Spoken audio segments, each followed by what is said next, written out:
Vivo 香港今次咧真係好進取，國行版嘅 X38 Ultra 先推出咗冇耐，即刻就喺香港推出啦。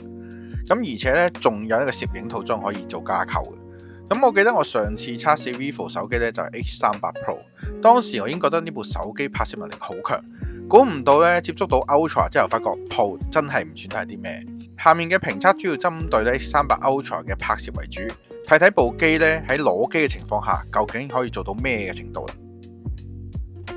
我手上係雪峰白嘅 X38 Ultra， 喺塞入咗呢個6600mAh 嘅超大電池同埋頂級嘅影像模組嘅前提下，機身實際量度出嚟嘅厚度係 9.03mm， 連鏡頭模組嘅情況下咧可以達到呢個 17.25mm， 超厚多士嘅。重量為咧232個 gram， 對於一部 Ultra 機型嚟講咧，呢個握感堪稱係瘦身成功噶啦，長時間單手拍攝咧都唔會覺得墜手。中框咧就採用咗鈦合金嘅物料，唔單止提升咗整機嘅結構強度，仲帶嚟咗更加高級嘅質感。面係細膩嘅 AG 磨砂玻璃，有效防指紋。嗰個巨大嘅鏡頭模組辨識度咧好高。雖然機身薄咗啦，但鏡頭模組凸起嘅依然係好明顯嘅。頭重腳輕嘅問題咧喺單手拍攝嘅時候依然好明顯，都係帶翻個套保平安好。X38 Ultra 放棄咗一直用嘅曲 mon 設計，改成咗網友更愛嘅直 mon， 6.82寸解像度達到 2K， 像素密度高達510個 PPI， 而且刷新率咧亦都達到144Hz 嘅。咁4500 nits 光度咧，即使日光底下咧依然有唔錯嘅清晰度，就算大中午咧做創作都係冇問題。咁呢個 mon 咧唔單止係參數上面堆滿啦，實際上亦係市場上最好嘅手機屏幕之一，視覺享受十足。搭配 16GB LPDDR5X Ultra RAM 同埋 UFS 4.1嘅 512GB ROM， 而且呢一代咧採用咗冰墨流體 VC 散熱系統啦，個面積係大咗好多嘅，比上代提升咗14%。咁蒸汽腔空間咧增大咗22%嘅。我哋就跑分睇睇個性能啦。安兔兔咧分數係390萬分嘅，而呢 Geekbench 6嘅單核係3567分，多核係10384分，而 3D Mark 嘅分數咧亦都非常之強悍。X38 Ultra 採用咗第4代直負極技術同埋第2代嘅半固態電池技術，喺有限嘅空間入邊咧塞咗6600mAh嘅大電池。咁我照舊用 25% 嘅屏幕光度，用 PC Mark 進行呢個續航測試啦，竟然測出嚟係達到24個小時嘅。咁而且仲係支援100W 超級快充啦，同埋40W 無線快充嘅。咁實測啦，喺0至100% 大約咧就要55分鐘左右嘅。呢個表現咧似乎就唔太滿足100W 快充嘅速度啦。終於嚟到重頭戲啦。X38 Ultra 嘅核心賣點就係影像，3個鏡頭全部都係主鏡頭級別嘅，而且全係搭載 OIS 光學防手震，完全係冇一個鏡頭係多餘嘅存在。而且佢個鏡頭嘅倍數咧係同其他手機截然不同嘅，佢嘅 0.6 倍係超廣角啦，但係然後一跳咧就去到 1.5 倍嘅啦，而唔係好似其他手機咁由1倍開始作為呢個主鏡頭嘅起始點。相比常見嘅 23mm、35mm 更接近人雙眼專注嘅視覺，構圖更加緊湊啦。如果影人或者影街景嘅話咧，會有一種天然嘅故事感。頭先有講啦 ，X38 Ultra 咧係冇一個1倍嘅鏡頭嘅，係由呢個 1.5 倍開始嘅。而佢嘅成個拍攝焦段咧係由呢個 0.6 倍到105倍，的確同其他手機相比咧有少少唔同嘅。咁我哋先睇睇 0.6 倍啦。呢個 0.6 倍咧其實有啲差嘅，可以話係3個鏡頭入面最差嘅一個。不過咧，就算係最差一個咧，都仲係一個合格水平入邊嘅。不過咧，色彩同埋細節咧，的確好難同其他同級嘅機做對比噶啦。然後嚟到主鏡頭嘅表現，由呢個 1.5 倍開始咧，色彩嘅表現同埋細節明顯強咗好多嘅。作為主鏡頭，佢嘅表現亦都係頂級嘅水平。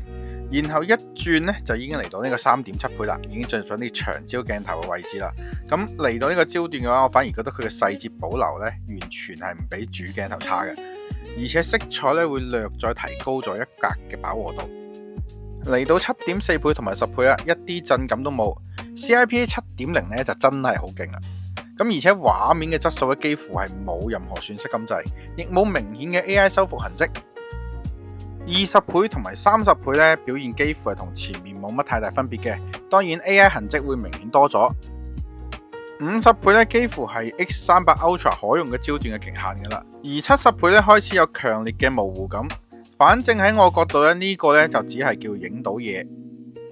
最後嚟到105倍啦，細節缺失太多啦。AI 明顯就已經盡咗力去補救，但好似作用不大。然後到超級微距表現啦，呢個表現直接睇圖，就算唔放大咧，都已經令我好震撼啦，實在太強大。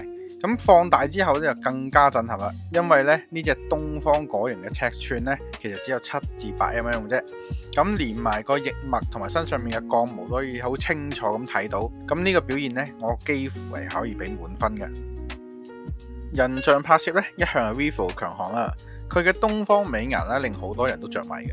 咁0.6倍嘅超廣角表現咧，其實都唔錯，就係細節少咗啲啲，咁其他都還好嘅。咁1.5倍咧嘅人像表現咧都好好，皮膚細節該清晰嘅清晰，該美化嘅都美化咗，散景亦都好自然。2.1倍嘅表現咧亦都不遑多讓嘅。但要講人像比較好咧，我覺得3.7倍同埋5.9倍最好嘅。髮絲同埋背景虛化咧都比較自然少少。咁喺算法上咧，比之前嘅 X300 Pro 咧有所增強嘅。X300 Ultra 咧係可以開啟超高解像度嘅，最高可以將解像度咧解鎖到2億像素。當然相嘅容量咧就會大增。咁至於值唔值得，我哋就睇睇比較就會知道噶啦。咁如果喺縮圖嘅情況下咧，開唔開超高解像咧，其實差別都唔大嘅。但係我哋放大睇下細節嘅話咧，放大之後細節保留得會更加多。如果需要更加精細嘅畫面，咁呢個超高解像度真係可以滿足到你。佢嘅超高解像度咧唔似小米咁純粹係加大咗個容量，又唔見到有明顯嘅畫質提升。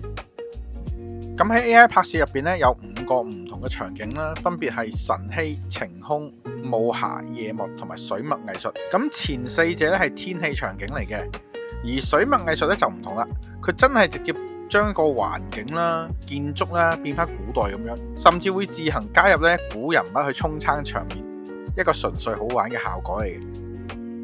另外就係人像拍攝入邊嘅 AI 功能啦，可以虛擬出1年4季、感春、順夏、金秋、掃冬。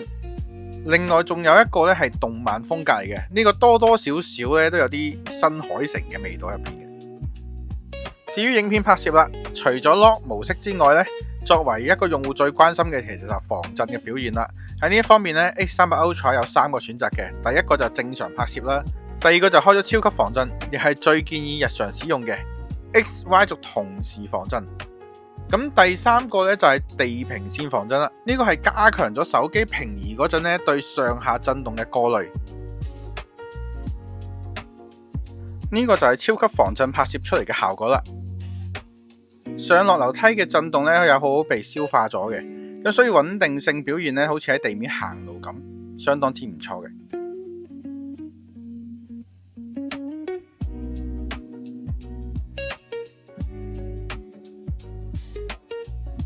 人像錄影嗰時咧，你可以雙點擊你要追蹤嘅主角啦，咁樣手機就會一直對目標進行追蹤，其實都幾好用嘅。不過問題就係萬一主角一轉身，咁佢就冇辦法繼續進行追焦啦。如果呢個時候有其他人走入去嘅話咧，就會更加去追咗其他人去嘅。錄影玩法上咧仲有一個電影風格嘅，分別就係 Film Look 同埋 Film Style 啦。咁我哋比較兩者嘅分別，首先係 Film Look 就係電影調色，增加咗層次。真係有幾分電影感入邊嘅，而 Film Style 咧就係模擬咗菲林拍攝嘅模糊感同埋暗角，仲有就係每秒24格嘅甩幀，我願稱佢為舊電影風味濾鏡多啲。X300 Ultra 嘅日拍解像力非常之出色，35mm 同埋85mm 嘅焦段咧可以直出2億像素，搭配 Vivo 嘅色彩科學啦，咁色彩真實自然，高光同埋暗位嘅細節咧保留得好完整。咁夜景表現同樣係矚目嘅，畫面純淨度好高 ，Smooth EV 嘅算法咧有效抑制呢高光，咁暗部細節清晰，整體影像算法咧比較克制，更貼近咧人眼觀感，而非一味提光嘅算法。Vivo X300 Ultra 喺影像同埋續航上面達到咗頂級嘅水平，咁機身咧雖然搭載咗6600mAh嘅超級大電池啦，但厚度咧實際控制喺9.03mm。配合埋鈦合金嘅中框同埋 AG 磨砂玻璃，手感咧都係好出色嘅。Mon 就換上咗 2K 144Hz 嘅直 Mon 啦，光度高達4500嘅 nits， 顯示效果咧好頂級。咁效能方面啦，效能上面咧安兔兔跑分咧就突破咗390萬分嘅，性能咧就毋庸置疑。相機咧先係靈魂所在，3個鏡頭咧全係咧配備呢個 OIS 防震嘅，由 35mm 嘅人文紀實主鏡到配合呢個雲台級 APO 嘅長焦，咁 3.7 倍至到呢個30倍嘅變焦畫質咧非常之紮實，微距咧更加可以清晰咁捕捉到呢個果形嘅翅膀細節，人像虛化咧亦都好自然，超高解像度模式嘅畫質咧有明顯嘅提升嘅。咁雖然咧超廣個表現咧就比較平庸少少，咁充電嘅速度咧雖然未達到100W嘅預期啦，但憑借行業頂尖嘅變焦能力同埋續航表現咧 ，X300 Ultra 咧依然係頂級嘅影像旗艦嘅能力競爭者嚟嘅。今次咧 Vivo X300 Ultra 嘅 review 咧就到呢度完噶啦。如果有咩問題咧可以留言問我，我係你哋嘅測試員 Sky。